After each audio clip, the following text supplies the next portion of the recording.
ओम नमो नारायण। जय श्री राधे कृष्ण मित्रों, स्वागत है आपका अपने चैनल गुरुवाणी में।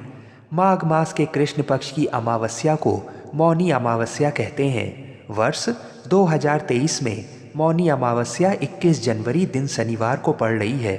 हिंदू धर्म में मौनी अमावस्या का स्थान सभी अमावस्या में सबसे बड़ा है। माघ मास भगवान श्री कृष्ण को अत्यंत प्रिय है। मौनी अमावस्या के दिन किया गया स्नान दान कई हजार गुना पुण्य फल देता है और मनुष्य की सभी इच्छाएं पूरी होती हैं। मौनी अमावस्या का दिन पितरों की आत्मा की शांति के लिए बड़ा ही विशेष दिन होता है। आज के इस वीडियो में हम आपको मौनी अमावस्या की पौराणिक कथा को सुनाएंगे। मान्यता अनुसार इस दिन मौनी अमावस्या की कथा सुनने का भी उतना ही फल प्राप्त होता है जितना कि भगवान की पूजा और स्नान दान करने से मिलता है। तो अपने जीवन का थोड़ा सा अमूल्य समय निकालकर इस कथा को अवश्य सुनिएगा। तो आइए भगवान श्री लक्ष्मी नारायण जी के चरणों का ध्यान करते हुए मौनी अमावस्या की कथा को सुनते हैं। कांचीपुरी में देव स्वामी नामक एक ब्राह्मण रहता था। उसकी पत्नी का नाम धनवती था। उनके 7 पुत्र तथा एक पुत्री थी। पुत्री का नाम गुणवती था। ब्राह्मण ने 7 पुत्रों का विवाह करके बेटी के लिए वर खोजने अपने सबसे बड़े पुत्र को भेजा। उसी दौरान किसी पंडित ने पुत्री की जन्म कुंडली देखी और बताया सप्तपदी होते होते ये कन्या विधवा हो जाएगी।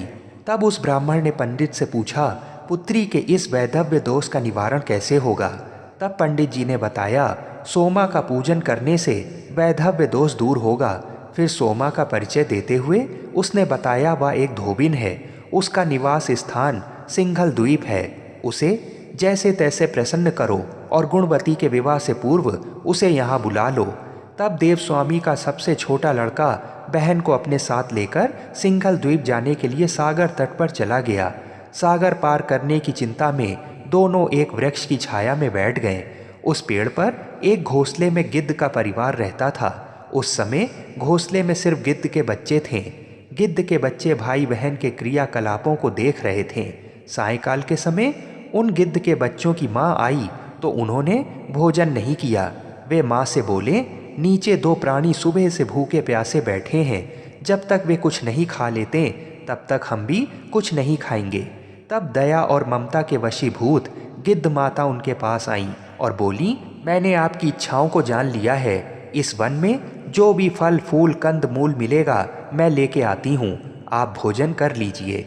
मैं प्रातःकाल आपको सागर पार कराकर सिंघल द्वीप की सीमा के पास पहुंचा दूंगी। और वे दोनों भाई बहन माता की सहायता से सोमा के यहाँ जा पहुँचे। वे नित्य प्रातः उठकर सोमा का घर झाड़ कर लीप देते थे। एक दिन सोमा ने अपनी बहुओं से पूछा, हमारे घर कौन बुहारता है, कौन लीपता पोतता है?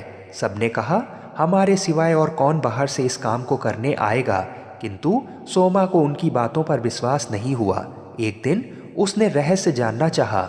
वह सारी रात जागी और सब कुछ प्रत्यक्ष देखकर जान गई। सोमा का उन बहन भाई से वार्तालाप हुआ। भाई ने सोमा को बहन संबंधी सारी बातें बता दी। सोमा ने उनकी श्रम साधना तथा सेवा से प्रसन्न होकर उचित समय पर उनके घर पहुंचने का वचन देकर कन्या के वैधव्य दोष निवारण का आश्वासन दे दिया। किंतु भाई ने उससे अपने साथ चलने का आग्रह किया।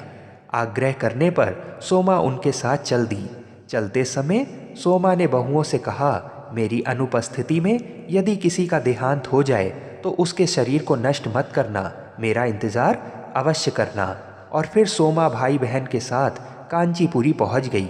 दूसरे दिन गुणवती के विवाह का कार्यक्रम तय हो गया। सप्तपदी होते ही उसका पति मर गया। सोमा ने तुरंत अपने संचित पुण्यों का फल गुणवती को प्रदान कर दिया। तुरंत ही उसका पति जीवित हो उठा। सोमा उन्हें आशीर्वाद देकर अपने घर चली गई। उधर गुणवती को पुण्य फल देने से सोमा के पुत्र जमाता तथा पति की मृत्यु हो गई। सोमा ने पुण्य फल संचित करने के लिए मार्ग में पीपल वृक्ष की छाया में विष्णु जी का पूजन करके 108 परिक्रमाएं की। इसके पूर्ण होने पर उसके परिवार के मृतक जन भी जीवित हो उठे। निष्काम भाव से सेवा का फल मधुर होता है। यही मौनी अमावस्या के व्रत का लक्ष्य है। बोलिए श्री राधे कृष्ण भगवान की जय। बोलिए श्री शंकर पार्वती भगवान की जय। आप सभी को मौनी अमावस्या की हार्दिक शुभकामनाएं। अगर वीडियो आपको पसंद आई हो तो चैनल को अवश्य सब्सक्राइब करिए। जय श्री लक्ष्मी नारायण जी की।